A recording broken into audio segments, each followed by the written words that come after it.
ça? Non, c'est quoi? Une politique pour prévenir et contrer les violences à caractère sexuel. Ah! Ben là, en même temps, c'est pas un secret. Il va bien falloir que les gens finissent par savoir c'est quoi. En fait, depuis le 1er janvier 2019, le ministère de l'Éducation et de l'Enseignement supérieur a invité les collèges, les cégeps et les autres établissements d'enseignement supérieur à adopter une politique pour prévenir et contrer les violences à caractère sexuel. Ouais. Puis chacune de ces politiques-là s'inscrit dans le cadre de la loi P22 qui vise principalement à prévenir, mais aussi combattre les violences à caractère sexuel. Fait qu'elle participe principalement à développer des milieux sécuritaires où étudier ou même y travailler. Vous vous demandez peut-être pourquoi elles sont apparues, ces politiques. Évidemment, ça date pas d'hier que les violences à caractère sexuel existent. Par contre, les recherches des dernières années nous ont vraiment permis de mieux comprendre les enjeux actuels dans les cégeps et les universités. Dans une recherche faite en 2016 qui s'appelle « Violences sexuelles en milieu universitaire au Québec » et portée par la sexologue Manon Bergeron, on lit que sur 9284 participantes et participants, 36,9% ont vécu du harcèlement sexuel, des comportements sexuels non désirés et de la coercition sexuelle venant d'une personne de l'établissement scolaire depuis qu'il ou elle y étudie. 36,9%? Oui. Tu veux dire à peu près comme 3430 personnes? Oui, c'est à peu près ça. Dans une seule étude? Dans cette étude, en fait, et dans bien d'autres, ben, ce qu'on comprend, c'est la pertinence d'avoir des politiques dans nos établissements scolaires. C'est vraiment un vent de changement qui vient prôner l'égalité et le respect entre toutes et tous. Totalement. C'est génial. Hey, tu m'en donnes-tu justement Ouais. la politique? On va se prendre un café, quelque chose? Ouais. Okay.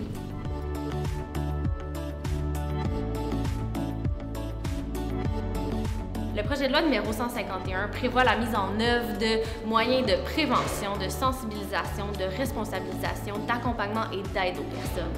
Dans sa présentation, la notion de violence à caractère sexuel s'entend de toute forme de violence qui est commise par le biais de pratiques sexuelles, mais aussi qui cible la sexualité, dont l'agression sexuelle. Évidemment, cette définition-là inclut toute autre forme d'inconduite qui se manifeste principalement par des paroles, des gestes, des comportements ou même des attitudes à connotation sexuelle non désirées. Ça peut être exprimé directement ou indirectement.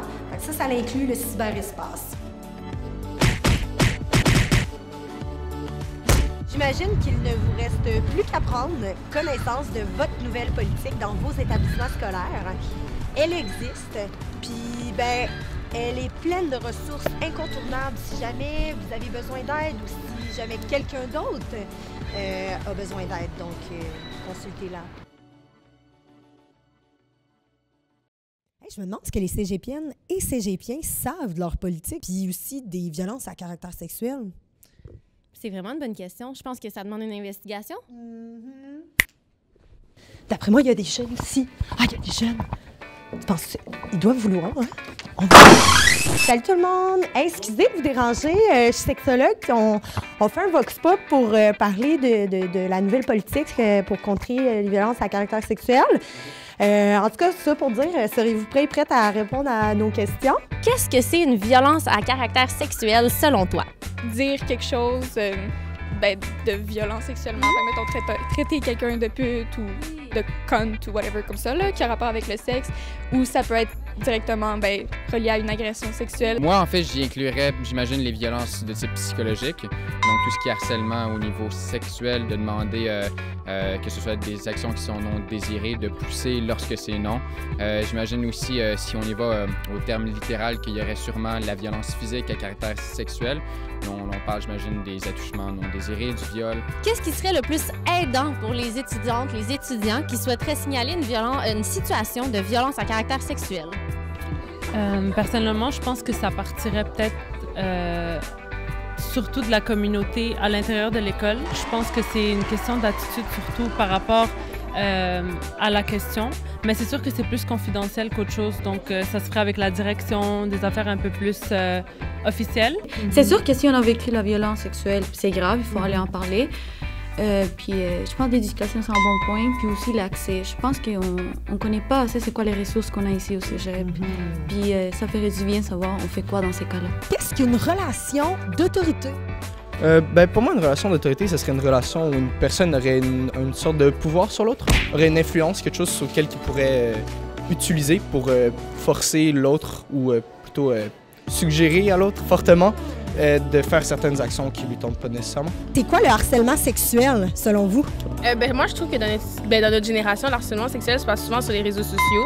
Dans le fond, une fille, tu lui dis t'es belle, elle te dit merci, ou tu la textes plusieurs fois, elle te répond pas, de toute façon t'es laide. Comme dans un bar, à un moment donné, quand on grind, là, le gars qui grind, c'est pas ça, c'est une agression sexuelle aussi? C'est une très bonne question que tu poses. En fait, grinder, c'est pas une problématique en soi.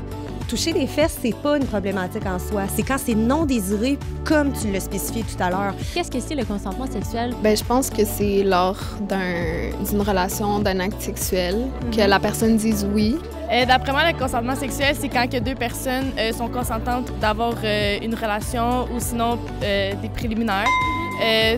Ou peu importe des actions sexuelles, faut que les deux personnes soient consentantes. Puis si la personne est comme sous effet d'alcool, drogue ou whatever, ça compte pas. Faut aussi qu'elle soit apte à consentir, donc pas sous effet d'alcool ou inconsciente. Depuis qu'il y en a un des deux qui hésite, même si elle l'a pas dit ouvertement, depuis que tu vois qu'elle est réticente à ce que tu fais, tu dois arrêter tout de suite là. Mais aussi, sans oui, c'est non. Sans non, sans oui, c'est non, c'est ça, c'est ça. Hein?